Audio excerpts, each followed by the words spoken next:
Say Mangalacharan quickly. Avni, you want to do Mangalacharan? Are you available to participate or are you just listening?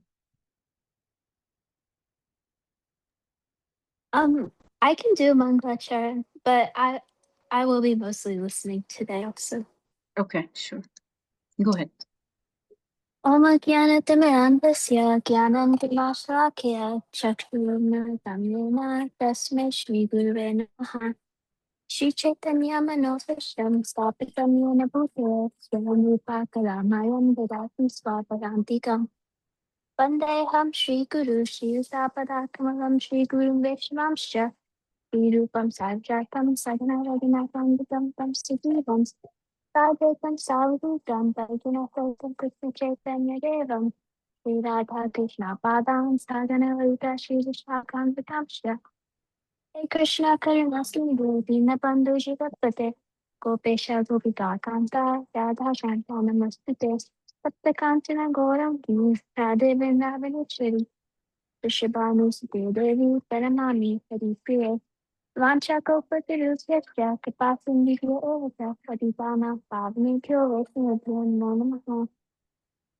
Krishna Krishna Chaitanya Prabhu Nityananda Shri Advaita Gadadhara Srivastadi Gaurabhaktavinda Hare Krishna Krishna Krishna Hare Hare Hare Rama Rama Rama Hare Hare Namo Vishnu Padaya Krishna Krishnaya Bhutale Srimati Bhaktivedanta Swami Nityananda Namaste Sri Bhavani Pitane Nirvishesha Shunyavadi Pashyata Deshutayane Lokam Kuroti Pataram Pangam Vangayate Viranyatke Patamaha Vande Shri Guru Dinatayana Paramananda Marigam Shri Krishna Chaitanya Ishwaram Gurve Gauri Samudaya Radhisaya Kidari Yosasaya Krishna Bhaktaya Gadbhaktaya Namo Namaha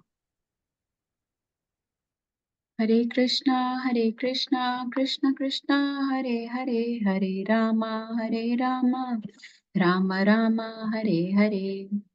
Hare Krishna.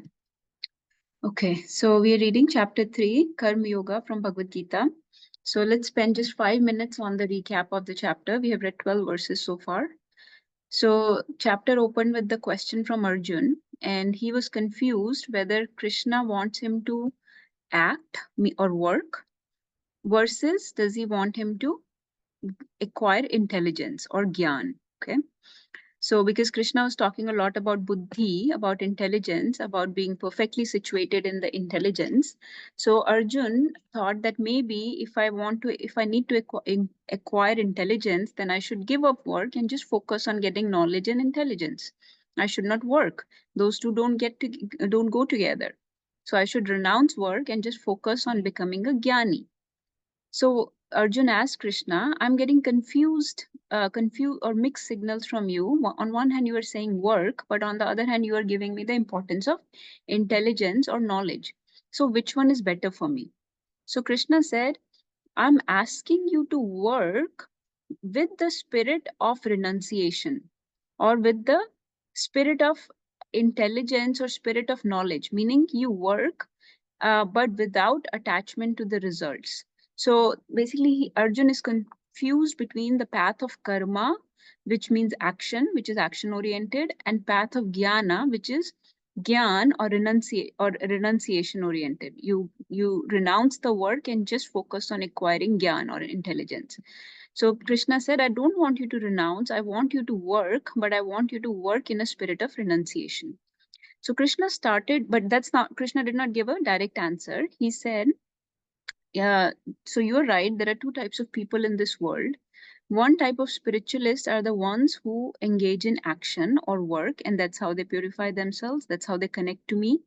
The other type of people are the ones who are inclined towards gyan, meaning philosophy or knowledge or intelligence, and that's how they connect to me. So then, and in our discussions, we have discussed Prabhupada's purports that this Gyan Marg, this Gyan Yoga is actually a very advanced path. It's not meant for ordinary people. Gyan Marg means basically renunciation, renouncing the work and going into seclusion and just acquiring knowledge, working on philosophy, or living a very ascetic life, living a very secluded, detached life. For that type of life, one has to be in perfect detachment and focus only on knowledge. That type of life is not recommended for regular people who are below that platform right now. So ordinary people are supposed to work. So Krishna said, and Krishna gave many reasons. So from verse 4 to almost 9, Krishna kept giving reasons for why one should work. He said, if you don't work, you will get entangled. Not working is not a solution to free yourself from sinful reaction. So if I think I don't work, that means I won't get any reactions. That's not how it works. No work is not equal to no reaction. Okay. No work means you will get bad reaction. If you don't work, if you shy away from your duty, if you give up your works whimsically, you're not fulfilling your responsibility, then it's not that you won't get a reaction. Actually, you will get a bad reaction. You will get a negative or sinful reaction. So not working is not going to free you from reactions. Not working will actually give you bad reactions. And then Krishna gave another reason. He said, soul is very active in nature. Soul has come into this world, has acquired this body, and is working under the influence of three moods. So the soul is soul is bound to act helplessly under one of the moods, like goodness, passion, or ignorance, either satoguna, tamoguna, or rajoguna. In one of the gunas, soul will have to keep working until it can purify itself of these qualities or these inclinations that the soul has acquired. But until you have some tendency, some swabhav, some nature to work, then you should engage that swabhav, engage those modes or those qualities that you have acquired in this world and keep working. So otherwise, soul will be very restless. So don't give up work because soul is very active. It needs to work. Then Krishna gave another reason. He said, soul is, sorry, he gave the another reason that you're not ready to give up work, because if you gave up work, you will internally be still dwelling on the sense enjoyment or fruitive activities or various things you could have enjoyed in this world. So if you became a renunciate or a gyan yogi prematurely, when you were not ready, when you were not fit for renunciation, then internally your mind, your senses will still be dwelling on the sense objects. So you will still be hankering to enjoy these things of the world because you're not completely detached. So to become a Gyan Yogi, to renounce the work, one needs to be in complete detachment. And that does not happen overnight. So you have to prepare yourself. You have to keep working for now. Otherwise, you will be very restless internally. So this, and such a person who is externally making a show of renunciation, whereas internally they are attached to various enjoyments of this world, such people are mithyachari, such people are pretenders. So don't become a pretender. Instead, work and gradually purify yourself, gradually become detached. Then another reason Krishna gave for working is that you need to maintain your physical body, because without working you cannot even maintain your body, your family. So you need to maintain your soul and body together by doing some type of work. If body needs nourishment, body needs shelter, clothes, housing. So many resources are needed for the body's maintenance, for the maintenance of the family. So even for that you need to work. Then verse 9 was the very significant verse that we recited a few times last time. This is the memory verse. This verse is very, very widely quoted. So if you have not memorized it, please spend some time memorizing this verse, because Prabhupada quotes it a lot. So this verse is a transition between two concepts now. From work, now Krishna will start talking about yajna. So Krishna said, I gave you all the reasons why you should work, but you should work in the form of a sacrifice. And we discussed that yajna, like a fire sacrifice in which all these oblations are offered. You know that yajna basically refers to a sacrifice, or more commonly we think of yajna as a fire sacrifice in which oblations are offered. Now imagine your work is like that yajna. In that yajna kund, in that work, you're offering so many things. You're offering your time, you're offering your skill sets, you're offering your inclinations, your qualities, your different a lot of your bodily physical exertion you're doing for work. So all of these things offer as into this yajna kund of work. So work as if people do sacrifice. So work in the form of a yajna. Okay, so if you work in that mood of yajna, then that work will actually not bind you, but actually free you from this world. And that's how you can gradually detach. So because people may think if we are being told to work, then that work will keep us entangled in this world. The work will keep generating reactions for us. So more and more karmic reactions will keep getting because we are doing some karma. If you're doing karma, you will get karmic reactions. So Krishna said, but if you work as if this is a yajna, as if this is a sacrifice, then you will not get any karmic reactions. You will not get entangled. Rather, the same work will cause detachment. That same work will purify you. That same work will elevate you. It will break the bondages of this world. So it's better to keep working like this, gradually becoming detached, gradually becoming purified, gradually freeing yourself from sinful reactions. And then Krishna starts talking about yajna. So then he says in verse 10 and 11 and 12 that uh, what is yajna? So Krishna talks about what is yajna. He said, when I created this world, I created all of you, living entities, and I created demigods. Demigods are like these controllers of this universe, who are my servants, who are my representatives. And I also created yajna or sacrifices for Vishnu. So these three things I created. All creatures, which includes ordinary men and demigods and yajnas. So demigods, what are they doing? Their function in this world is to maintain this cosmic creation of Krishna, to run this cosmic manifestation very nicely. So they provide various resources. Surya Dev gives light, fire god gives fire to keep us warm, sun also keeps us warm. Then there is wind. We need air for as pran, as life air. We cannot even breathe if there is no air. We need there is earth or bhumi, there's so many. There is Chandra Dev, there is Varun Dev for water, there is Indra Dev who gives rain, and if there is rain then the soil will be fertile and you will get grains, you will grow crops. So demigods have this function of different functions have been assigned to them, just like in an office, in a very big office, in a big corporate, let's say, industry, there are different positions. There is somebody who is in charge of, let's say, um, machinery, or somebody who's in the labor department, or somebody gives salaries, somebody's in human resources, like that. There are somebody's in architect or building, like that. There are different departments of in the cosmic manifestation also, and these demigods are responsible for smooth running of this world. But yajnas or sacrifices is something that people have to do. Living and ordinary living entities like us, we have to do these sacrifices as a gratitude for these demigods. So, so when we consume these things from demigods, we give them our gratitude. We give them, we show our gratefulness through yajnas. So we offer them yajnas and they're pleased and they keep supplying things to us. So they maintain this world very nicely, very smoothly, give us all the resources, all the facilities that we need in this world.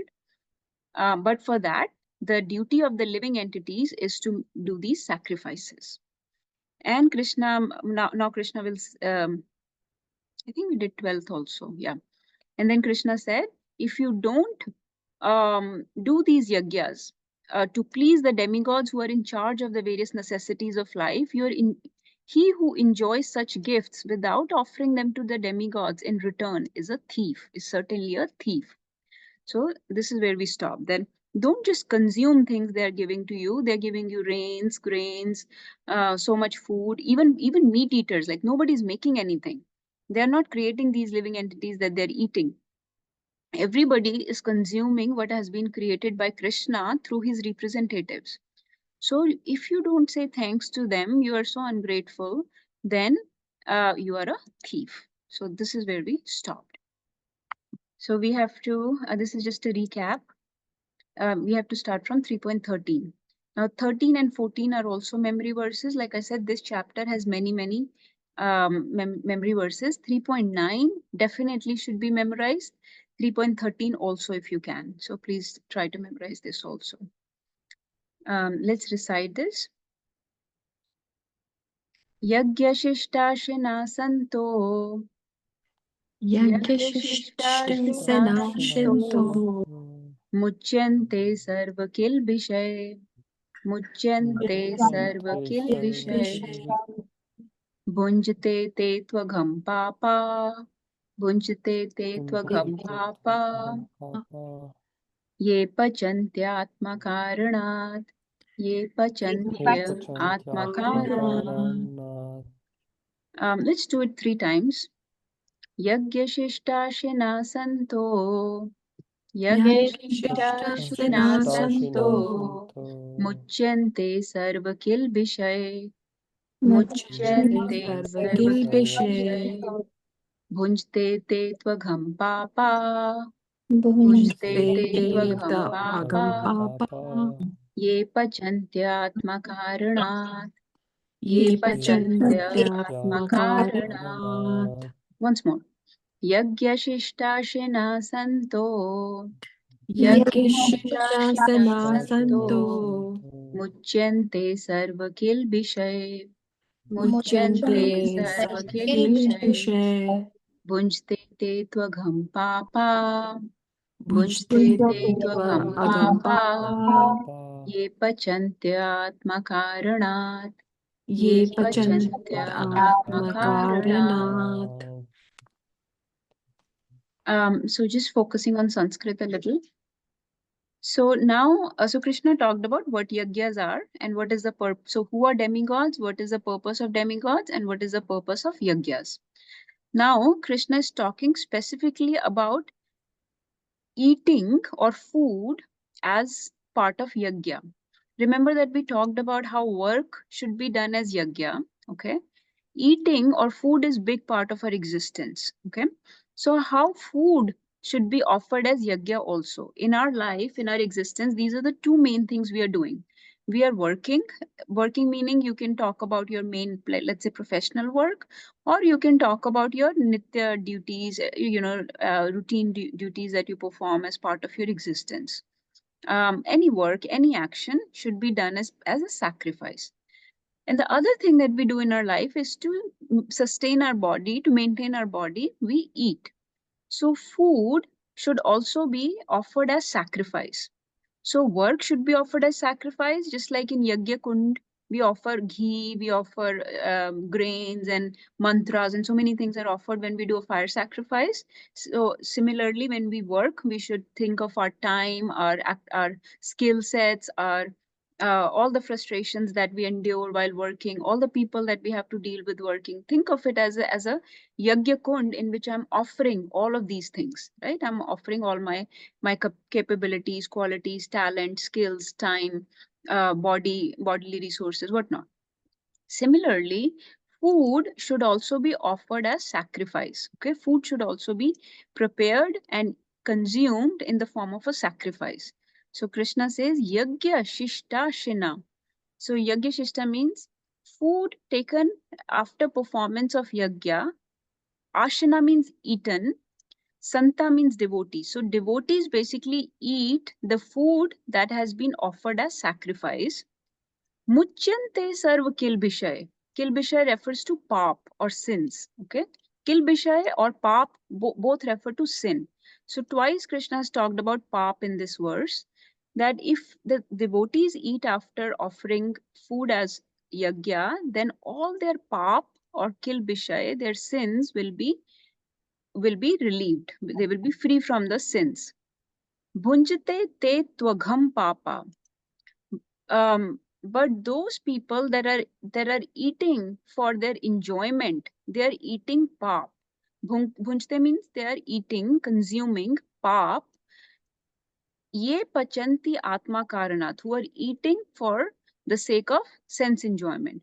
So if your eating is also part of a sacrifice, So you make your food and you offer it to the Lord as part of a sacrifice, and then consume it as if you're honoring the prasadam of the Lord, then that frees you from all sins.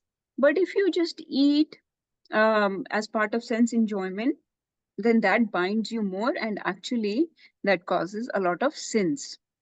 So they are eating only sin. Let's read this. Can somebody read the translation and purport?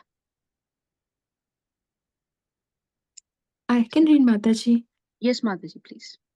The devotees of the Lord are released from all kind of sins because they eat food which is offered first for sacrifice. Others who prepare food for personal sense enjoyment verily eat only sin. Should I read purport too? Yes, ma'am. The devotees of the Supreme Lord or the persons who are in Krishna consciousness are called santas, and they are always in love with the Lord. As it is described in the Brahma Samhita 5.38, Prema Jana Charita Bhakti Vilochana Santa Sadeva Hrideshu Vilokayanti.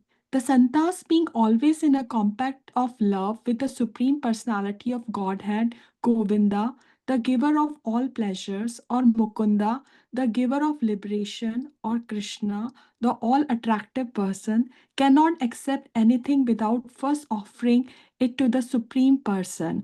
Therefore, such devotees always perform yagna in different modes of devotional service, such as Sravanam, Kirtanam, Smaranam, Archanam, etc. And these performances of yagnas keep them always aloof from all kinds of contamination of sinful association in the material world. Others who prepare food for sell for sense gratification are not only thieves but also the eaters of all kind of sins. How can a person be happy if he is both a thief and sinful? It is not possible. Therefore, in order for people to become happy in all respects, they must be taught to perform the easy process of Sankirtana Yagna in full Krishna consciousness. Otherwise, there can be no peace or happiness in the world. Hari Bol. Very cool. So I think this is very straightforward. Krishna is now talking about eating food that has been offered to the Lord, and then you will be freed from all kind of sins. So basically, eating prasad. So offer everything that you eat first to the Lord. Whatever you cook for. First of all, you cook with the intention of serving the Lord. So you're cooking for Krishna. Then you offer that food to Krishna. That's bhoga. And then you consume, you honor that food in a very prayerful mood, as if as you're serving the Lord. So even while consuming the food, that's also a service to the Lord, because you're accepting, you're honoring his prasadam. So not just that we accept, we eat a little bit of prasadam when you go to the temple, but actually everything that you eat on a daily basis should be cooked for the satisfaction of the Lord. So you cook for your deities, you offer them, and then you accept anything in your body. So this verse basically talks about the importance of prasadam. And otherwise, if you eat for personal sense enjoyment, you eat only sin. So prasadam is a very big topic, but I will not go into details here. The bottom line of this verse is, most of you are, connected with ISKCON. You're familiar with the practice that we offer all our food to the Lord, and then we accept anything in the body.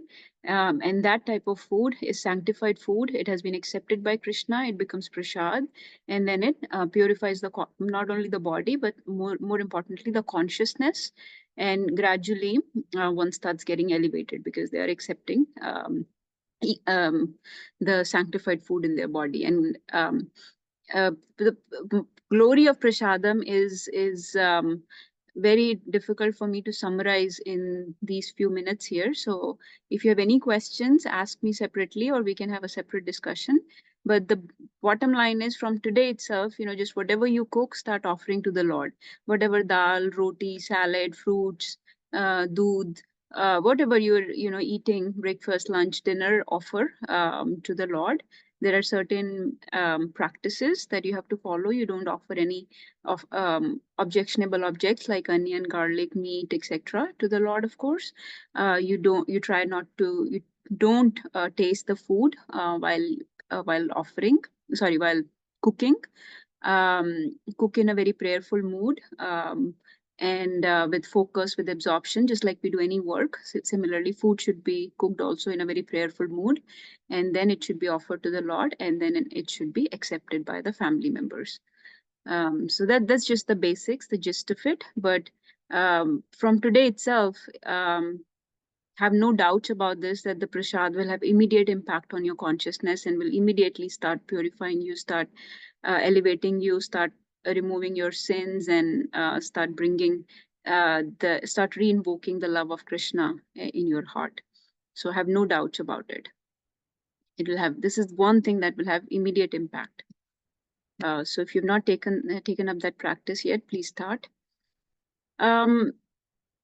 Let's do, so the next 3 verses are connected. I just want you to, when you're reading the purport, sometimes it becomes a little confusing, and I want you to bring your attention to this. So please understand that in Bhagavad Gita, Krishna is speaking for the benefit of ordinary people. Okay, so Bhagavad Gita goes in a gradual manner. Krishna gives us various principles or various rituals, etc., that are mentioned in Vedas. But in purport, Prabhupada talks about devotees who are on the platform of Bhakti Yoga. So some of these things are a little bit ritualistic, like Karm Kandi, and may not be applicable to us, but they are applicable to the general population that is engaged in sense enjoyment. Okay, so let's say I'll just create a whiteboard here so that I can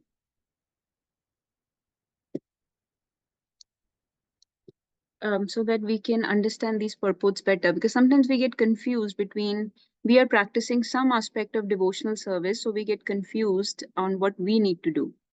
So there are people that are karmis. When I say karmi, I'm referring to people that are completely materialistic. They are working for sense enjoyment or for various fruitive benefits. So you can, let's say, equate them with sense enjoyment. Okay? They're just busy enjoying this world. Okay, they're not in devotional service, they're just busy enjoying this world. Whatever work they do it to earn money, so then with that money they can enjoy, or they do work to get some name, fame, adoration, etc. in this world. So ultimately they're attached to the fruits of the work, and they're attached to the enjoyments of this world. So that's what karmis mean. Okay, and then there are people like us who are sadhakas, who are in mixed consciousness. They're not pure yet, but they are in practicing some little bit of devotional service.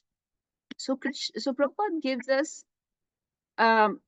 understanding for sadhakas in his purports, whereas Krishna talks more about karmis. Okay, this is the understanding I really want you to have, because otherwise we get confused between Prabhupada's purports and what Krishna is saying.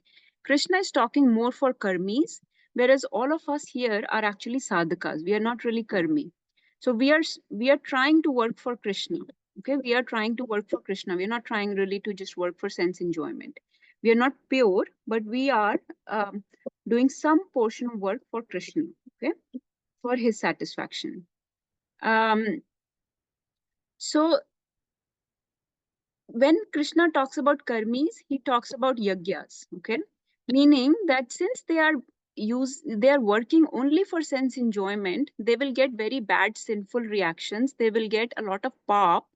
They will get entangled in this work unless they do some kind of ritualistic ceremonies like yagyas. Okay, so they need to please the demigods. They need to do some yagyas as per the injunction of Vedas. Okay, this is the injunction of Vedas, that they should do some yagyas if they even want to enjoy in this world. So even enjoyment should not be done without doing yagyas or some ritualistic ceremonies to please demigods. Okay, then they are enjoying the world in a pious way. Okay, again, This is for karmis. They have been given instructions in Vedas that even to enjoy this world, they should be doing some yajnas so that they can purify their work, they can purify their consciousness and some sinful reactions by pleasing the demigods. Okay.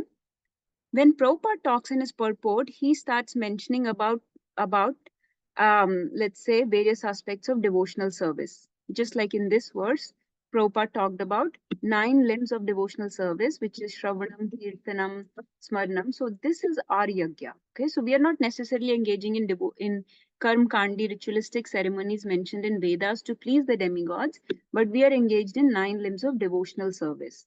We are engaged in Sankirtan Yajna, which is Harinam, okay, which is chanting Lord's names. So Prabhupada will stress more on these things because he's talking to the devotees or sadhakas. Whereas in the translations, you will see a gradual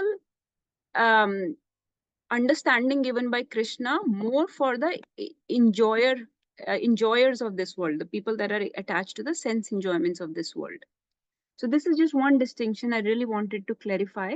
Otherwise, sometimes it becomes hard to follow, especially for new people that are reading Bhagavad Gita for the first time, that what should we do? Should we do ritualistic ceremonies for demigods? Because it seems like Krishna is saying we should do those ceremonies to please demigods. But then in purport, Prabhupada keeps talking about Sankirtan Yajna or 9 limbs of devotional service. So remember that Krishna is talking about karmis. We are not karmis. We are already in, we already know that Krishna is the supreme personality of Godhead. So we should be engaging in Sankirtan Yajna. We should be engaging not in these middle intermediary routes, which are for karmis. We should be going to the highest, which is chanting of the holy names, 9 limbs of devotional service. Those things are done only for the pleasure of Krishna. So, so all these other things are eliminated. The intermediate paths given by Bhagavad Gita are not followed as much by the devotees who are trying to please and satisfy Krishna. I hope this understanding is correct. This is understood to everyone. Let's take 14, 15, 16. These three are together, and this will also help to understand these concepts better. Okay, let's take 14th. Very important verse. Annad bhavanti bhutani. Annad bhavanti bhutani. Parjanyad anna sambhava. Parjanyad anna sambhava. Yagyad bhavati parjanyo. Yagyad bhavati parjanyo. Yagya karma samudbhava. Yagya karma samudbhava. Okay. So look at the Sanskrit, very beautiful verse. Krishna is giving a cycle here, okay, a chakra, okay. And 15th verse, the chakra will continue. And in 16th verse, Krishna will say that this chakra must be followed. So Krishna is saying here, Annad bhavanti bhutani, that living entities, bhutani means living entities, need anna, need food, okay, and anna means grains. They need food for the maintenance of their body. Parjanyad anna sambhava. These grains come only if there are rains. Parjanya means rain. So anna is sambhava or possible only if there are rains. Parjanya. By rains, grains happen. Yagyat bhavati parjanyo. When you do yagya or sacrifice, that will lead to rains. Okay. Yagya karma samudbhava. And yagya or sacrifices are possible only when we do karma. Okay. So this is a cycle. By doing karma, one can do yagya. By doing yagya, rains happen. From rains, grains happen, and grains help to maintain the living entities. Okay, this is a it is right now, the cycle is not complete. It will continue in the next verse. So let's read the translations of these 3 verses. Can somebody read this one?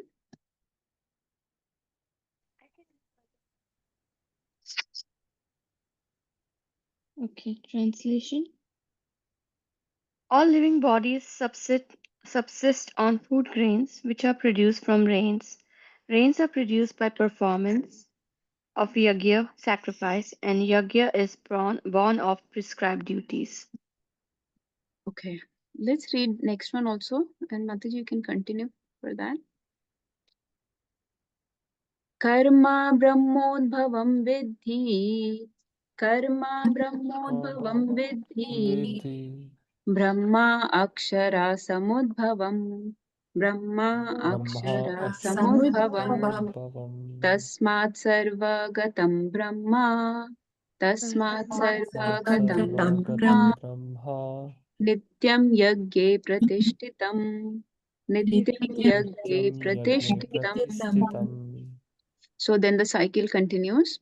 So here Krishna says, so remember karma से cycle start हुआ था, okay?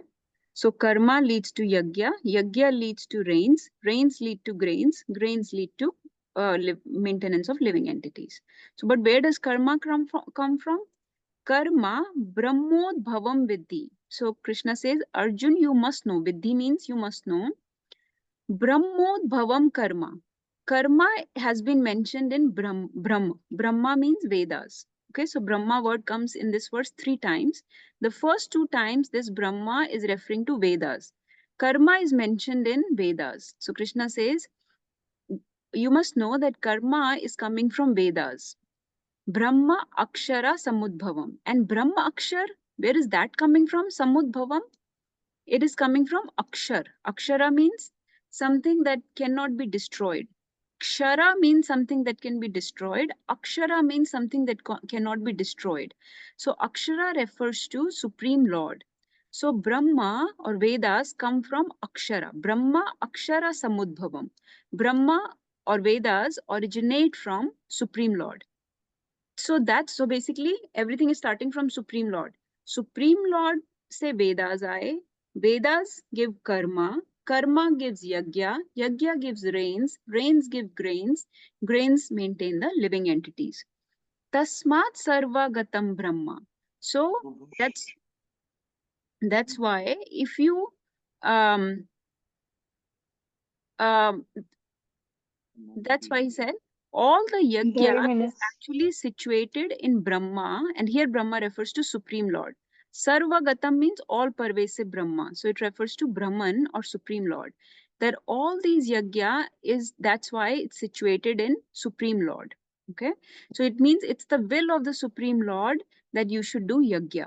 All these yagyas are done for the satisfaction of the Supreme Lord because he is the one who gave this path. Supreme Lord gave the Vedas. Vedas gave the path of karmas. Karmas will lead to yagyas. Yagyas will lead to rains. Rains will lead to grains. Grains will lead to sustaining the living entities. So now, can you read this, Mataji? Yes, Mataji. Regulated activities are prescribed in the Vedas, and Vedas are directly manifested from the Supreme Personality of Godhead. Consequently, the all pervading transcendence is eternally situated in the acts of sacrifice. So all pervading transcendence refers to the Lord, basically, to the Lord's Brahma Jyoti or Brahman, which is all pervading. So when it says Sarvagatam Brahma, this is referring to the Brahman or Supreme Lord's Brahma Jyoti. Let's read the next one also, because these three are together, then we'll read their purports. Evam pravartitam chakram, evam pravartitam chakram, Nanu vartyati haya, Nanu Nanu vartyati Vartyati haya, Haya Aghayur indriya ramo, Aghayur Aghayur indriya Indriyaramo ramo, Mogham partha sajivati, Mogham partha Mogam Partha sajivati. Sajivati. Okay, Mataji, please continue. My dear Arjuna, one who does not follow in human life the cycle of sacrifice thus established by the Vedas certainly leads to a life full of sin. Living only for the satisfaction of the senses, such person lives in vain. Hare So, Krishna. Hare Krishna. So this one is saying, Evam Pravartitam Chakram. This is the chakra that is established in the Vedas. Okay. So somebody who does not nanu vartyatitaya, who does not follow this, who does not adopt this chakra, the whole chakra, the cycle that Krishna just mentioned, if you do not follow this, then aga means sins. Okay, remember agasur. Aga means sin. Agayur Indriya Ramo. If you just work for Indriya Aram, like for the comfort or for the enjoyment of your senses, then your life is full of sins. Mogha and useless. Mogha means useless. Mogam Partha Sajivati. His life is useless. He's living a very useless life, very sinful life if he is ignoring this chakra and just living a life of sense enjoyment. So before reading the purport, let's review this chakra again. Okay, and I'm going to hear from all of you. So I'm going to start from the verse 14. Okay, in verse 14, Krishna said that let's say I start from karma. What comes after karma? What does karma or prescribed duty? Karma means prescribed duty. What does karma lead to? Sacrifices. To the sacrifices. So yagyas. So when you do prescribed duty, you're able to do yagyas or sacrifice. Okay, yagyas lead to Rains. rains, parjanya. Krishna uses the word parjanya or rains. Rains lead to Grains. grains. Okay, who else knows other than Shank Prabhu? Grains lead to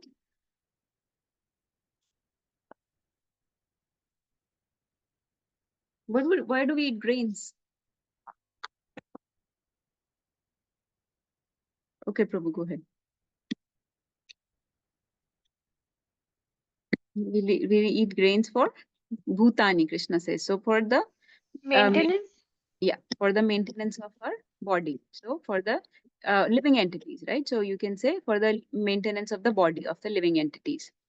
Okay, then so this is all mentioned in verse 14. In verse 15, the chakra is completed. So verse 15 starts from, so where does karma come from? Who can tell me? From the Vedas. From the Vedas. So Vedas mention karma. Where do Vedas come from? Akshara, Supreme Lord. So I'm just going to write Supreme Personality of Godhead. So Krishna gives Vedas. And so then what should, so this is living entities, okay? This is Jiva. I'll just write Jiva here. Jivas living are the living entities. So that means Jivas should be doing these yagyas, these karmas in order for their own maintenance. So everything is the will of the Lord. Okay. So that means these Jivas should offer everything to the Supreme Lord. Okay. Everything should be done for the satisfaction of Supreme Lord. Okay. This is the cycle. The Jivas should be working for the satisfaction of the Supreme Lord. So when Supreme Lord is satisfied, then everything will be fine. And this is what Prabhupada will keep talking about, the satisfaction of the Supreme in the purport. But this is our chakra. Okay. So let's go back to our. And then Krishna said in verse 16 that if you do not follow this chakra, you're just working for sense enjoyment, then you are living a very sinful or useless life. Okay, let's read the purport of verse 14. Can somebody read this?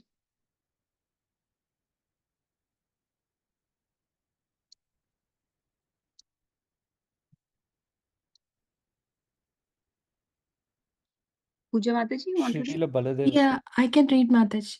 Okay. Mataji, you read this one, and Shank Prabhu, please read the next one. Okay, Mataji.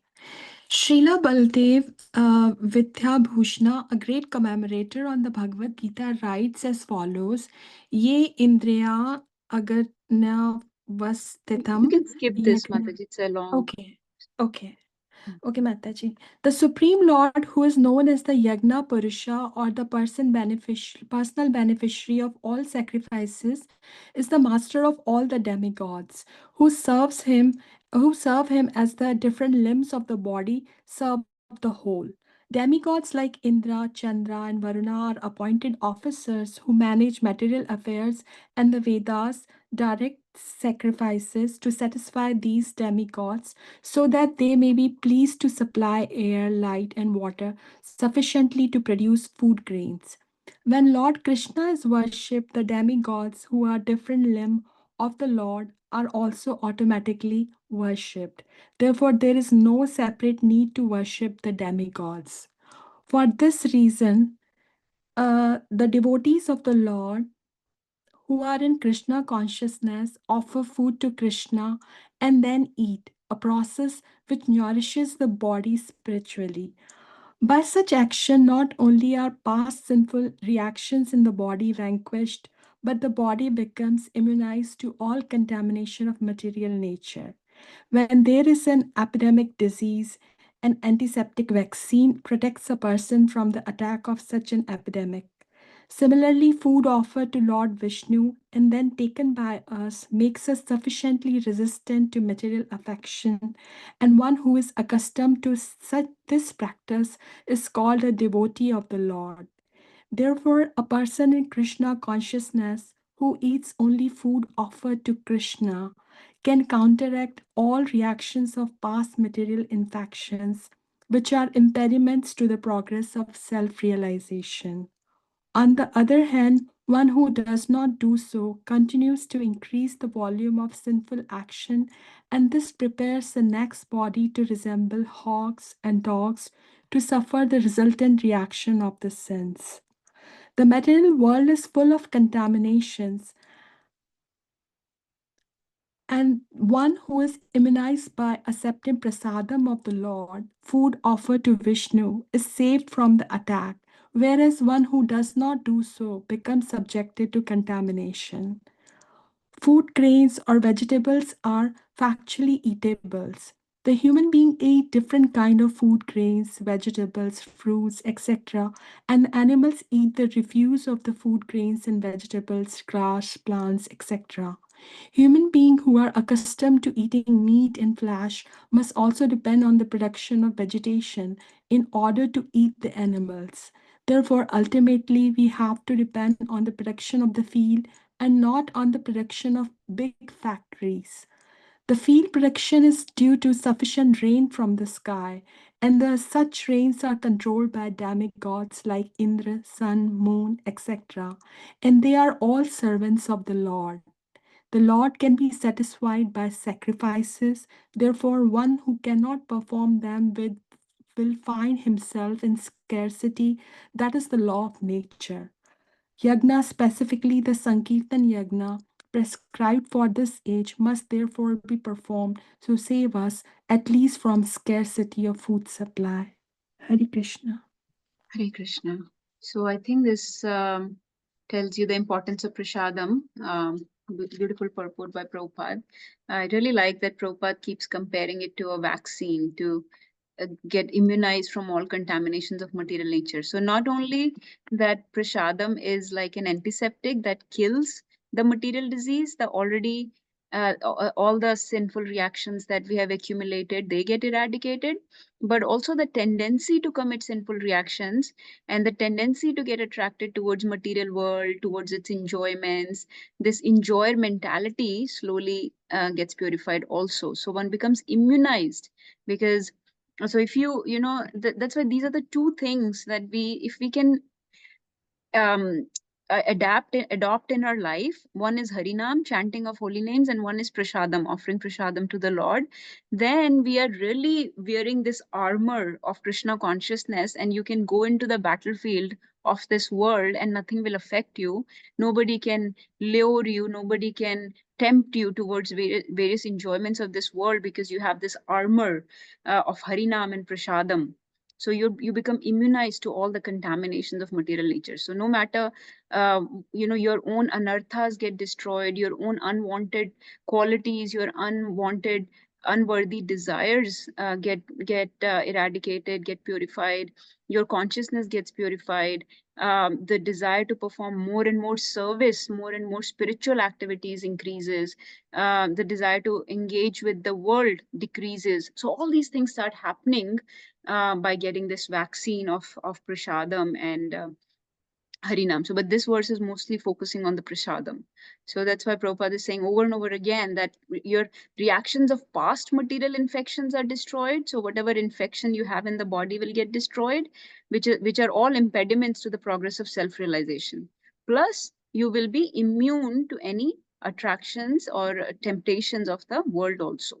So the work that we want to do with service attitude, we want to, how will that happen? This Nishkam Karma Yoga, where I want to offer myself as an instrument of service to the Lord. How will this tendency come? This service mentality, how will this come? So this comes by these practices of Krishna consciousness. So one of those practices is eating prasadam, and actually one of the very important practice and very simple practice, because anybody can adopt this practice very easily in their life. All of us are eating food anyways. So just offer that food before putting it in your body. Offer it, go to the altar of the Lord and offer it to the Lord so that it becomes sanctified. And the same food that was before, causing sin was actually representing your thievery, your sense enjoyment has now become mercy of the Lord, has now become prasadam of the Lord. And the same food that was degrading your consciousness will now actually elevate your consciousness. So it's not just enough to eat vegetarian food, because people say, oh, I'm eating vegetarian food, so I'm not committing any sin. But you did not make those vegetables. You did not grow the grains, or you do not have the raw material for these things. So it was all provided to you by Lord and Lord's representatives. And so that's why Krishna says very directly that even these grains, they're not made by you. The earth, the water with which the grains are coming up, the crops are growing, the rains that I gave, the sunlight that I gave, that's not created by you. None of that is created by you. So how do you accept this in your body? How do you just consume this and do not even say thanks? If we did this in the world, you just went to a shop and just took something from there, you will be considered a thief. You did not pay for it.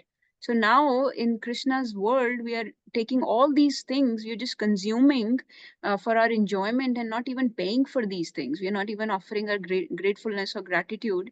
And so Krishna says that kind of tendency is sinful. That kind of tendency entangles you. It is an enjoyer mentality. But if you offer to me, then it becomes a service mentality. It becomes a yajna.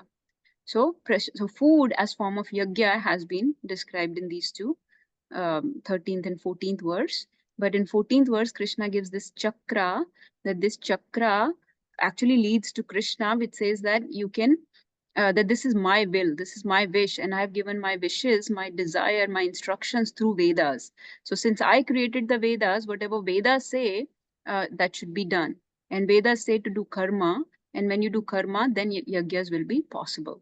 So if you want to please me, then you do all these things as sacrifice, do all these yajnas of prasadam, of work as sacrifice, all this.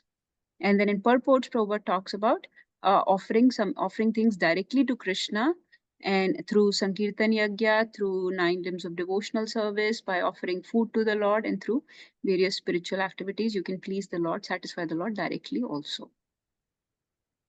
Let's read the next purport also. So this is where Krishna says that I gave the Vedas, and Vedas give the karmas. Rushank Prabhu? Yes, please. Yagnartha karma, or the necessity of work for the satisfaction of Krishna only, is more expressly stated in this verse. If we have to work for the satisfaction of Yajna Purusha, Vishnu, then we must find out the direction of work in Brahman, or the transcendental Vedas. Brahman. The Vedas are There is no Brahman. in this. It's not Brahman, it's Brahman. Brahmans are people that are that have the knowledge of Brahman, And Brahman is one of the aspects of the Supreme Lord, one of the aspects of the Absolute Truth. Brahman, Paramatma, and Bhagwan. So Brahman is the all-pervasive aspect of the Lord, or Brahma Jyoti of the Lord. Yes, Prabhu. The Vedas are therefore coded of working directions. Anything performed without the direction of Vedas is called vikarma, or unauthorized or sinful work. Therefore, one should always take direction from the Vedas to be saved from the reaction of work. As one has to work in ordinary life by the direction of the state, one similarly has to work under direction of the supreme state of the Lord. Such direction in the Vedas are directly manifested from the breathing of the Supreme Personality of Godhead. It is said, Prabhuji, Asya Mahato. you can skip this. Okay, Mataji. Go from here. Okay. The four Vedas, namely the Rig Veda, Yajur Veda, Sama Veda, and Atharva Veda, are all emanations from the breathing of the Supreme, or breathings of the Great Personality of Godhead. The Lord, being omnipotent, can speak by breathing air, for as it is confirmed in the Brahma Samhita, the Lord has the omnipotence to perform through each of his senses the actions of all other senses. In other words, the Lord can speak through his breathing, and he can impregnate by his eyes. In fact, it is said that he glanced over the material nature and thus fathered all living entities. After creating or impregnating the conditioned souls into the womb of material nature, he gave his directions in the Vedic wisdom as how such conditioned souls can return home back to Godhead. We should always remember that these conditioned souls in material nature are all eager for material enjoyment, but the Vedic directions are so made that one can satisfy one's perverted desires, then return to Godhead, having finished his so-called enjoyment. It is a chance for the conditioned souls to attain liberation. Therefore, the conditioned souls must try to follow the process of yajna by becoming Krishna conscious. Even those who have not followed the Vedic injunctions may adopt the principles of Krishna consciousness, and that will take place of performance of Vedic yajnas or karmas. Hare Krishna. So I think I don't have anything to add. Mainly Yagyarthat Karma. Remember, I told you that Prabhupada keeps quoting 3.9. So this is coming from 3.9. Yagyarthat Karmano Anyatra Lokoyam Karma Bandhana. So do your work for sacrifice, for Yagya. And Yagya or Yagya Purusha is another name for Vishnu. So everything is done for the satisfaction of Vishnu. That's one thing. Second thing is that Vedas give directions to all kinds of people. Remember that we have discussed this many times now, that Vedic wisdom is meant to purify people of different consciousness and different desires. So there are people who desire material enjoyment. To purify them, this process of yajna has been given, so that when they work with this, their work will be impious because they are working for material enjoyment. So they can purify that work, that their consciousness slowly by doing yajna, so that they give up some results, some part of the fruits of the work for performing yajna. So slowly their perverted desires, like they're able to enjoy in this world, and slowly their desires will also be purified. So this is a gradual path of elevation for karmis or for material enjoyers. They have been given a pious way to engage, to make their work pious or less sinful. And once they have finished their so-called enjoyment, their sinful reactions are destroyed, then they will come to the path of bhakti. But this is slowly helping them advance towards liberation. Or you can come to the path of Krishna consciousness and start engaging in Harinam and Sankirtan Yajna. Okay, this one. Please read this. So this is where Krishna is saying that if you follow this chakra, then actually, if you do not follow this chakra, then you're living a life full of sin. If you're just living for your sense gratification, then such a life is useless. This is that verse. Please read the purport. Who wants to read next?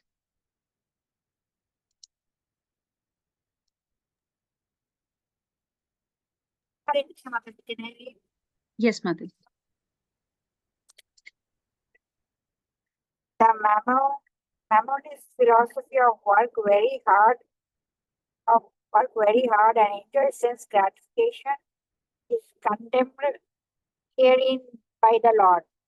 Therefore, for those who want to enjoy this material world, the above-mentioned cycle of performing yajnas is absolutely necessary.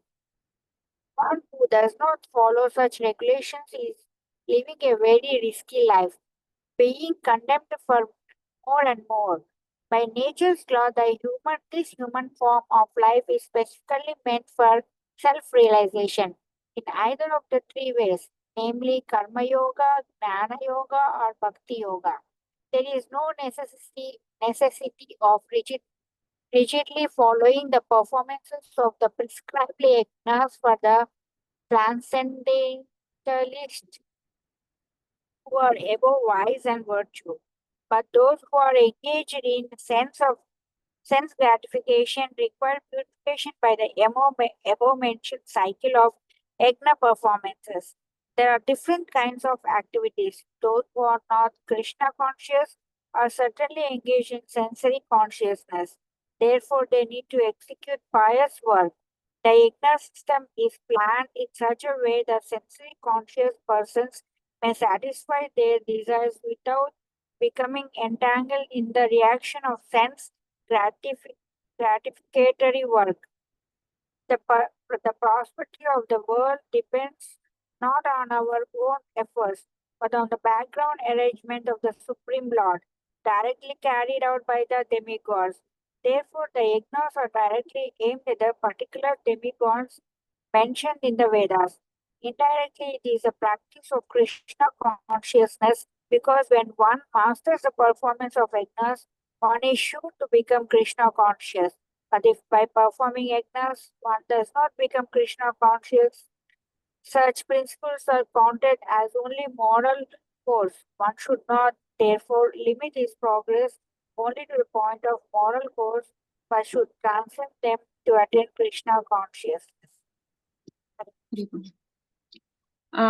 Please read this purport a few times on your own, everyone, because this is every single line is very important here in this purport. So, first of all, Prabhupada is saying that this concept in the world that work hard and party harder, that's not supported by Bhagavad Gita. That is condemned here by the Lord, that do not work just for sense gratification. Working very hard just to enjoy sense gratification is not recommended by the Lord. Work should be for a purpose. Work is to purify you, to gradually detach you, not to get entangled more. Okay. If you're just working, like in this verse, Krishna said, if you're just working for Indriya Aramo, for sense enjoyment, then it's a very useless life. Mogha means useless life, and Agha means sinful life. So it's a Agha and Mogha life, useless and sinful life. So such life is not useful, not helpful at all. So this concept is condemned. Okay, one thing. Then Prabhupada is making this point many times in this purport that people that are in sensory consciousness, not in Krishna consciousness, but in he's using the word sensory consciousness, meaning material consciousness, who are just trying to satisfy their senses, okay, living a very enjoyable life, then their life is very risky if they do not follow this chakra, this regulations. Okay, so they absolutely have to follow this chakra. They have to work. They should work and do some yagyas. They should try to please the demigods as prescribed in Vedas, because that is what Krishna has mentioned in the Vedas. So they should try to please the demigods. Okay. And gradually they will come, they'll elevate themselves, they'll get, their sins will get eradicated, they'll come to a pious platform and they will engage in bhakti. In the end, so in the middle, Prabhupada has mentioned this many times. This yagya system is planned in such a way that sensory conscious people can satisfy their desires without becoming entangled in the reaction. So Prabhupada has said this concept in different ways in this purport. That's why I want you to read this purport a few times. In the end, Prabhupada is saying, but then these people need to come to the practice of Krishna consciousness, meaning bhakti. Krishna consciousness means bhakti. they need to come to this platform of bhakti. So slow, if they're truly following this, not just ritualistically, but truly following the Vedas with the intention of purifying themselves, they do the yagyas to please the demigods properly, to become pious, to become free from sinful reactions, to come to the liberated platform.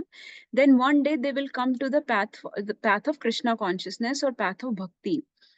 And but if you do not come to become Krishna consciousness, you just keep doing these things ritualistically and just do these things still for your enjoyment only. Yagyas also, you just keep, keep asking for things and just never really want to become liberated. Then these principles are counted as only moral codes. But we should know the real purpose is to rid ourselves of the sins, to purify ourselves, to become liberated. So do not limit your progress by just following the moral codes, but transcend them to attain Krishna consciousness.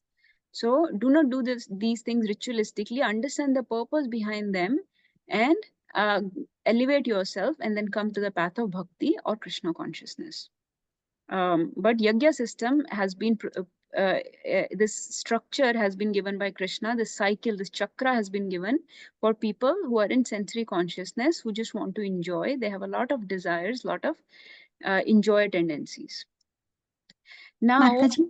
Oh. yes, Mataji, go ahead. Mataji, I have a question. I'm just trying to understand that is the path for karmis and sadhakas are different to get back to the Godhead and get rid of the past sinful reactions, as you explained in the previous purport, or this cycle is remains the same for the karmis and sadhakas as well? Because you mentioned that bhoga yagna, japa yagna, these are also the kind of yagnas that sadhakas do. So I'm just trying to make myself clear what Yes. is. This is exactly what I was going to say, Mataji, when you asked. So you're completely on track with the discussion. You're like, it's amazing. You're like closely following the discussion, very to the point. So yeah, that's what I was coming to. I was actually going to draw up my screen again here. So very nice question. Again, going back to, so there are two types of people. One are, let's say, materialistic people, materially conscious, or karmis or sensory conscious people. And then one are sadhakas like us. Okay. And you remember that cycle in which it starts from Krishna to Vedas, Vedas to Yagya, Karma, Yagya, rains, grains, living entities. If you remember in that Jiva, we were connecting it to Krishna. How were we connecting it to Krishna? Is this right? Krishna gave Vedas. I'm sorry, I'm not able to write very legibly on this. Vedas gave uh, karmas, like that. Somehow it all led to jivas. How are jivas, how is this chakra complete? Jivas offer everything to Krishna. They work for satisfaction of Krishna. Okay. So Mataji, this shortcut is followed by sadhakas, okay, where jivas directly offer everything for the pleasure of Krishna. Their work, their whatever they do, okay, their food, their family, their home, everything is offered in service of Krishna. All their actions, all their results, everything they try to offer to Krishna. Okay. The people that are not in this understanding that Krishna is the supreme Lord, and they want to enjoy this world. Okay, their tendency is to enjoy this world. Sadhakas, even though they are not pure, but they know that they want to become a servant of Krishna, so they are trying to engage, maximize their service. So they do not typically follow this whole path. Okay. They do not follow this whole yagya, ritualistic ceremonies and all. For sadhakas, the yagya that is recommended is harinam yagya or sankirtan yagya. Now, if we are not very pure consciousness, okay, so we are part karmis, part sadhakas, right? We are trying to enjoy a little, we are trying to serve a little.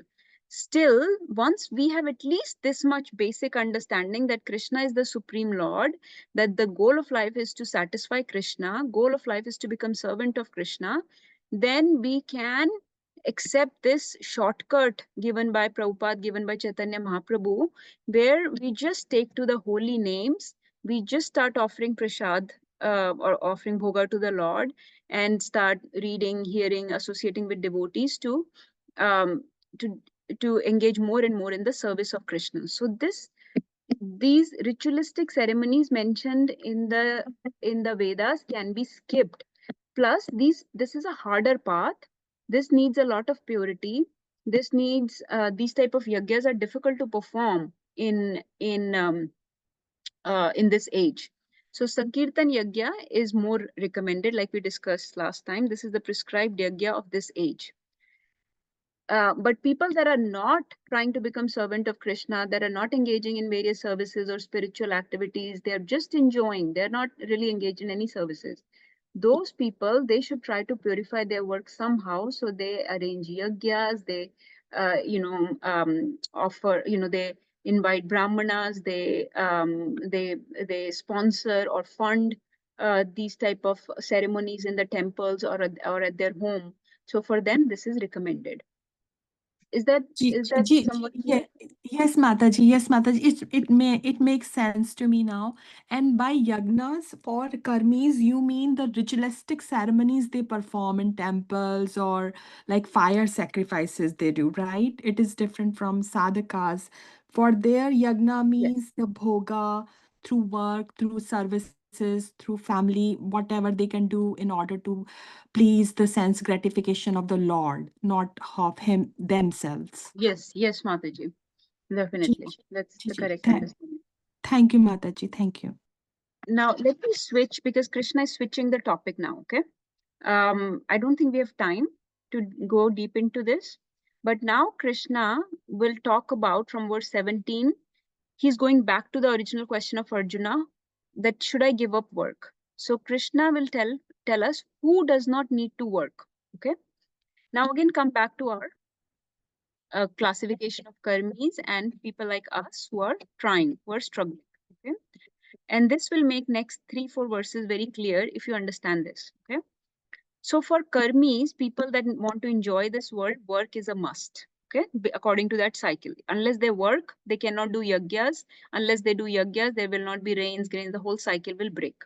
So they have to purify themselves through work. Okay, even to enjoy, even to maintain, whether they are working for their enjoyment, whether they are working for name, fame, money, whatever results they are attached to, or they may be attached to the work itself, whatever, they need to work.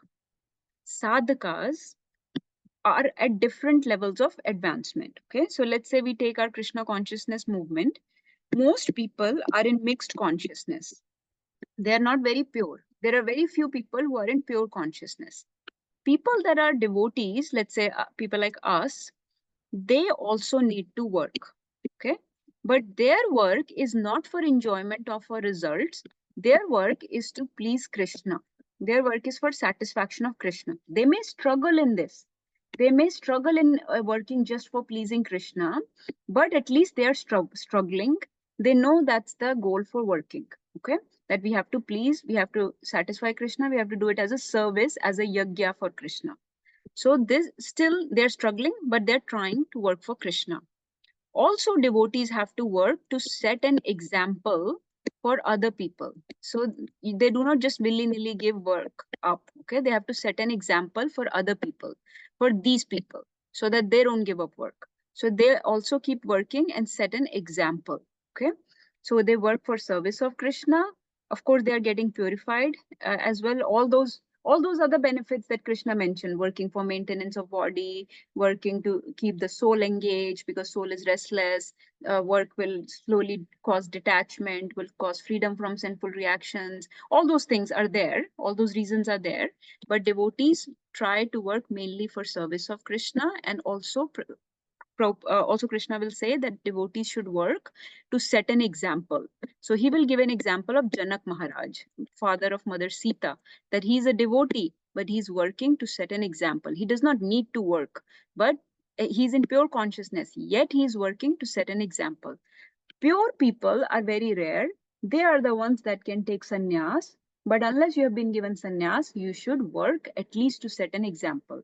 Pure people can do whatever. They have no reason. All their, whether they work or not work, both reasons lead to Krishna. If they give up work, that is because they are engaged in service of Krishna. If they work, that is because they are serving Krishna. So it's not like Arjun, who is running away from fight to save his adharmi family members. That's his reason to give up work, right? But for pure people, their reason for not working is not some materialistic reason like that. Their reason for not working is also only Krishna-centered reason, that we are serving Krishna. If they work, it's not like karmis to enjoy or to get any results or anything. They work also for Krishna. So it is up to them. They can do whatever they want because they are in pure consciousness. Krishna, they have a very Krishna-centered life. So whether they work or don't work, both reasons are always, all the reason is only Krishna. All roads for them lead to Krishna. Krishna is always the center. But until we are in that consciousness, we should not give up work. When we are in mixed consciousness as sadhakas, we should work. We should keep struggling to serve Krishna through our work. And we should set an example for ordinary people like Janak Maharaj did. So this is the understanding of next few verses. If you want, we can just in 3-4 minutes read the translations of next 3 verses, and that will, then we can read purports next time. So let's read. Can somebody read these 3 translations? 18, 19, 20. Please remember the concept is now changing to who can give up work. Okay. I can read, Mataji. Yes. Text 18. A self-realized man has no purpose to fulfill in the discharge of his prescribed duties, nor has he any reason not to perform such work, nor has he any need to depend on any other living being. Text 19. Therefore, without being attached to the fruits of activities, one should act as a matter of duty, for by working without attachment, one attains the supreme. Text 20. Kings such as Janak attained perfection solely by performance of prescribed duties. Therefore, just for the sake of educating the people in general, you should perform your work. Hare Krishna. You can read this one also. Okay. Text 21. Whatever action a great man perform, common men follow. And whatever standards he sets by exemplary acts, all the world pursues. So if you see that Krishna says self-realized man can give up work. So with going back to the beginning where Krishna said there are 2 types of people that can purify themselves by working, and some other people that are self-realized advanced souls by Gyan. So he said those self-realized, now he's going back. These self-realized people can give up work, he said. He said they have no purpose in working. They have no reason. They have no reason to discharge any particular duty. So Vedic knowledge of prescribing duties does not, doing prescribed duties does not apply to them, because that applies to enjoyer people, okay? Because they have to purify themselves. These people are pure. They are self-realized. They don't need to work. But he has no reason for not working either, okay? So if he wants to work, he can also work. This is a confusing line because there are 2 negatives here. Nor has he any reason not to perform such work. So which means he has basically no reason for not working, okay? So like Arjun is giving a reason for not working, right? Like, for example, take me.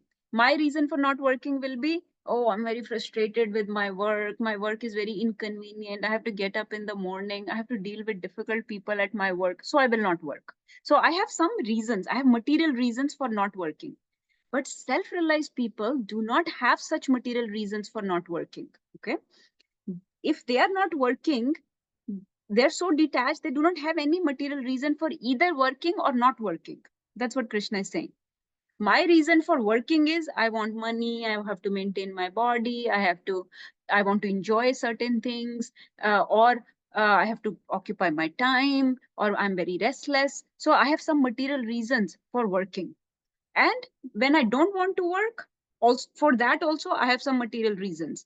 I don't want to work because I'm frustrated with the work. It's very hard. It's very difficult people, difficult timings, whatever. So I have self-centered reasons for working and self-centered reasons for not working. Self-realized soul has no such self-centered reasons for working or not working. He does not need to depend on any other living being. Okay, he is solely dependent on Krishna. Krishna is his reason for working. Krishna is his reason for not working. So he can do whatever. He does not need to follow Vedas.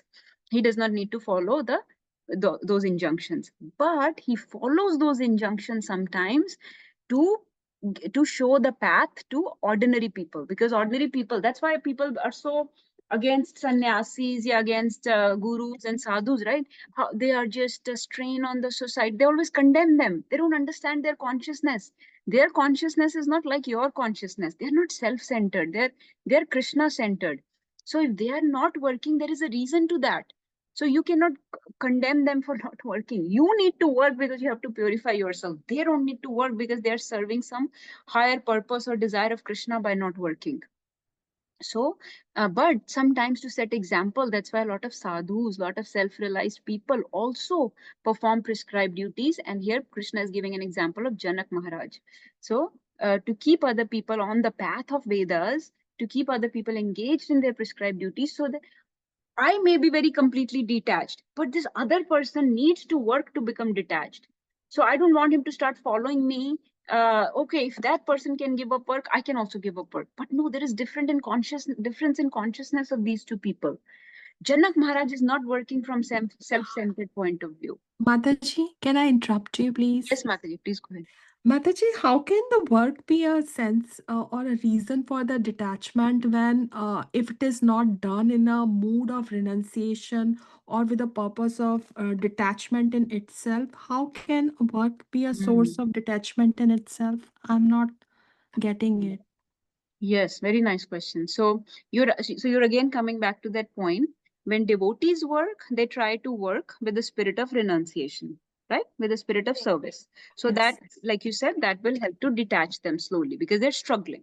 They're uh, deliberately trying to work in service of Krishna. Whether or not they're able to, that's okay. They can struggle, they can fall, they can fail in this path, but that failure is also purifying because they have this consciousness that I have to work in service. But if you are not working in service, how will that work cause detachment? That is what that cycle was, Mataji. Because when you, let's say I have no Krishna consciousness, I'm working just to get money, just to all this. Then what I will do is I will take some portion of that money, some of my time, I will go to temple, I will conduct a yagna, I will sponsor a yagya, right? I will sponsor, let's say, a feast of prashadam for that day. Just say, temple mein there are all these sponsorships, funds you can give 1 day of prashadam for all the devotees today or people today, 1 day of, let's say, cow seva or sponsor a cow, all these things. What are you doing? Dhan ki shuddhi, right? So all that word, all that money that you got, you are now purifying that money through these, let's say, through these yagyas, through these ritualistic ceremonies. You may do a yagya at your home, you may invite devotees, you may sponsor a feast for the brahmanas or Vaishnavas that come. So like that, slowly you are accepting a higher authority, right? You're accepting a higher authority of Vedas. You're not completely sinful. So you know that I am being maintained. You're acknowledging this fact that I am being maintained by some higher authority. I'm not fully conscious of who that higher authority is, who that Supreme Lord is, or what my relationship to that person is. Sadhaka knows that he has a relationship to Krishna. He's trying to serve that Supreme Lord. He's my father, and I'm trying to strengthen my relationship with him. That's why he's working. Karmi person does not know who that authority is, but there are some divine forces, some higher people that are responsible for maintenance of this world. So I need to give some money in this world to maintain it. So that's why he's engaged in some yagya, some charities, sponsoring this and that, because he knows that on some level that I have to follow, I have to please some higher authority. If I don't do that, then maybe I will get some sins. So he's following Vedic injunctions. He's under the umbrella of Vedic knowledge. Does that make sense, Mataji? Ji Mataji, I can decipher this thing that done unto some charity, if you do the work, that kind of work may lead to detachment. Is that right? Yes, yeah, charity or yajna, specifically we're talking about, yeah, you can call it charity, yajna, sacrifices, some way we are sacrificing something that we got through that karma, okay? Okay. Yeah, Thank you, Mataji. okay. Any other, so we'll stop, but I just wanted to give you a sneak peek of the next concept that's coming up is how self-realized souls are not bound to the Vedas so much because of their advanced consciousness, their complete detachment, their perfect knowledge. And so they are free from working or not working, whatever they want to do. But Krishna says still some of them do work to set an example. And so he's basically again coming back to Arjun, that Arjun, if you are a karmi, you should work to purify yourself. But if you are also a self-realized soul, which Arjun is a devotee of the Lord, then also you should work to set an example for the ordinary people. Anybody wants to share or correct or advance the discussion? Anything, please go ahead. Mataji, I may be wrong, but the renounced way of working here, it means that giving up the expectations of the success and the failure onto Krishna, no matter whatever it is, we just stay unaffected. Say that again, Madhya. Advanced way of working meaning? Like means working in a renounced way, like how Mataji was asking, how do you work in a renounced way? Doesn't that mean that we give up the results, whatever the results may be, success or failure, we stay equipoised or not be affected by it? So, Mataji, yeah, you are confusing two concepts. So, one is Nishkam Karma Yoga, where we're working. What you are describing is working for the pleasure of Supreme. What she is asking about is Karm Kandi way, where one wants to enjoy, and how can working in that consciousness still purify us? That's why I was saying sometimes it becomes confusing because Krishna is giving path for karmi people, whereas Prabhupada talks about devotees or karmi yogis or sadhakas who are working in service. For your purpose, you are a devotee. For your purpose, the best thing to understand is that yes, we should be working in service, we should give up the expectations of result. That is karma yoga path, that is the connecting to Krishna through your work. But what Krishna was describing so far was karma kandi path given in Vedas, where you give some money and some time and perform yagyas, and thus purify your work. But for your purpose, it's basically working in service, like you understood. Thank you. Please, Thank you for clarifying, as I was confused. yeah, please, that's why please go back and read the purports. Bhagavad Gita is flowing in a very nice way. And second chapter sometimes confuses people because second chapter, Krishna already started talking about karma yoga and all. So we think that we're thrown a lot of concepts to get all together. But then in third chapter, Arjun is confused just like you are. So Krishna starts speaking more slowly. So from third chapter, things become more clear. Don't take second chapter in continuation with rest of the Bhagavad Gita. Take second chapter as a summary, okay, of various concepts. And third chapter, where really the concepts are explained in detail. So third chapter is actually very important in that way because the concepts are explained in more detailed way. Anybody else wants to share anything? I don't know if Nagarjun Prabhu is on call. Ravi Prabhu or Nagarjun Prabhu, I was seeing if you wanted to share anything. Sakshi Mataji, go ahead, please. Hare Krishna. Am I audible? Yes, please go ahead. Yes, sorry. So just one thing I was thinking was, first off, thank you for the nice discussion. Always helps clarifying these points. And so one thing I was thinking is it can be confusing about karma, and the common understanding that we have about karma and the general population when we talk to people, they talk about, the karma hi mera, that is my way to reach God, or which is they confused with karma yoga that we are talking about.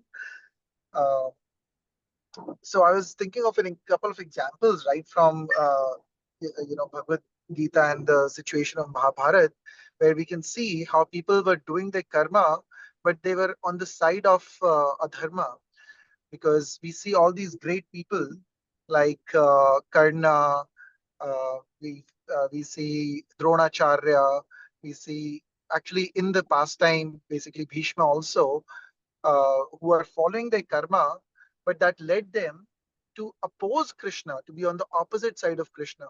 So just wanted to mention that point, that that's a good way to reconcile how doing just karma, what you think may be the right thing to do, because this is my work. They also thought this is my friend dharma, this is my because I've served the kingdom, this is my dharma, they have given me all this. Dronacharya thought, Bhishma said, I had my vows. So they were following their dharma and karma, but that was not their true dharma, because dharma is what helps you reach Krishna and follow the orders of Krishna, or please Krishna, or surrender to Krishna, which they refuse to do in a way. So just that thought was coming to your mind in this discussion, because I thought it's relatable. Hare Krishna. Hare Krishna. Yes. Okay. Sakshi Mataji, please go ahead. Yes, Mataji. So my question was, what is the nature? So we are sadhakas. Our nature is to do all the things that we learned about, to do our activities while thinking about Lord, and doing it as a sacrifice towards Lord. So this is the life of a sadhaka. Can you do you know, or can you explain, which I don't think most people understand, what is the life of a guru or a sadhu? What is their nature? What is their bhav? What is their life like? And I'm sure it's different than ours. And we as common people, we miserly people, think that they don't do any activities in this world, and they don't do anything for the world. So we have like a assumption that they're just wasting their life. They might be doing, what I think is, like, from what I know is, all the sadhus that were around, they actually had so much knowledge, and all the scriptures that we have today are from them. So from me, from what I feel, all of them, all of that, being away from society and doing their sadhana, was for a good cause, like writing scriptures and having all of that knowledge. But again, it's just a small thing that I might. So what do you think?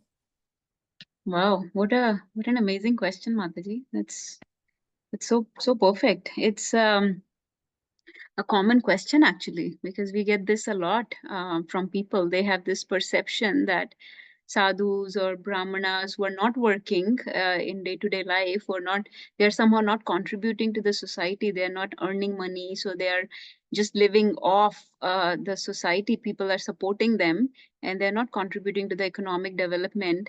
So what is their role? What is their use? Why do they exist? Are they just living off other people and are a drain on society, or what?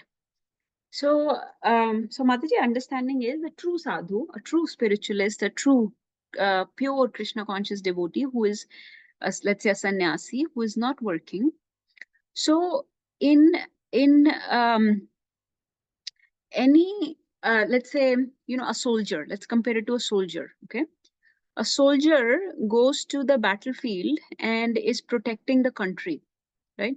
So it may seem like they're not supporting their family. They left their, you can spin it in that way. They left their wife and children and their dependent parents, and they just went off to fight, right? So you can spin it that way and look at it in a very negative way. So somehow there is this negative perception of sadhus, of sannyasis, but actually they are also fighting a very big battle. They have left their homes. They have left their, they could have been earning a lot of wages. They could have been making a lot of money. They could have been working abroad like us, and sitting in big homes. Rather, they're living in very small, like one small room. They don't know where their next food or clothing is coming from. They're wearing the same dress every day, right? They have no resources or no maintenance. Why are they living a life like that? Because they have left everything to serve in this war against Maya, to elevate people's consciousness, to give them education, to preach, to spread this Krishna consciousness movement, to show with their example that this is also needed. That yes, you need to work, you need to maintain the society and community through economic development, through earning money, but there is actually a role of Brahmins. And in previous ages, Brahmins or sages were actually considered the heads of the society.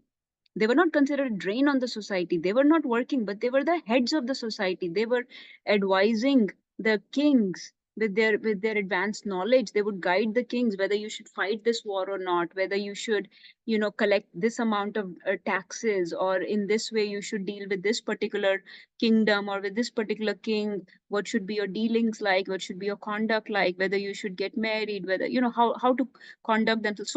So much knowledge they used to give to the king and to the citizens. So they were the brain of the community, of the society, of the kingdom. They were the brain, the head, the intelligence of the society.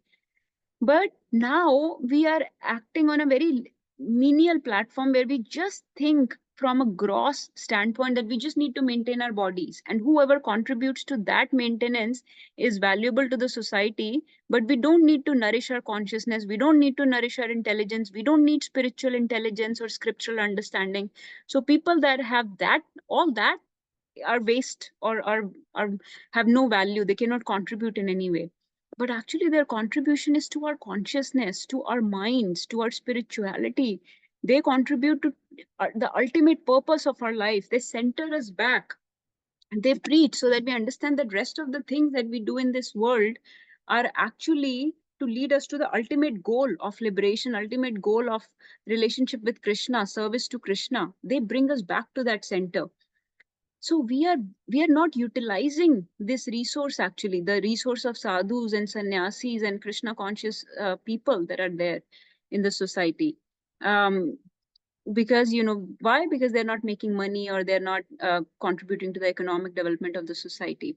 We should be honored to maintain them. People used to, sannyasi would go for madhukari, to house to collect some grains, and that's all they would eat in the day. And people used to invite them in the house and feed them and hear from them. While they're feeding them, they would hear from them hari katha and get some knowledge and bring purity back in their life. They bring ultimate purpose back in the center of their life. Now we treat them as beggars. So this is our problem, the society's problem, that we have neglected the Brahmins, the sadhus, the brain, the head of the society. We have failed to support them, failed to uplift them, and we treat them as beggars or as a drain on the society. But they are completely in shelter of Krishna. They have surrendered their life. They have left everything. They could have lived like us. They could have lived like kings. They could have big homes and lot of bank balance and a big family. But rather, they have accepted Krishna's world as their family. So their whole life is Krishna centered. So they have sacrificed a lot, but yet we treat them badly and have created this bad perception about them. And of course, there is reason to why there is bad perception, because there are a lot of fake sadhus or fake spiritualists also who, like Krishna was saying, mithyacharis or pretenders. And there have been more of those pretenders than the real sadhus. And so they have tarnished the image of the real sadhus.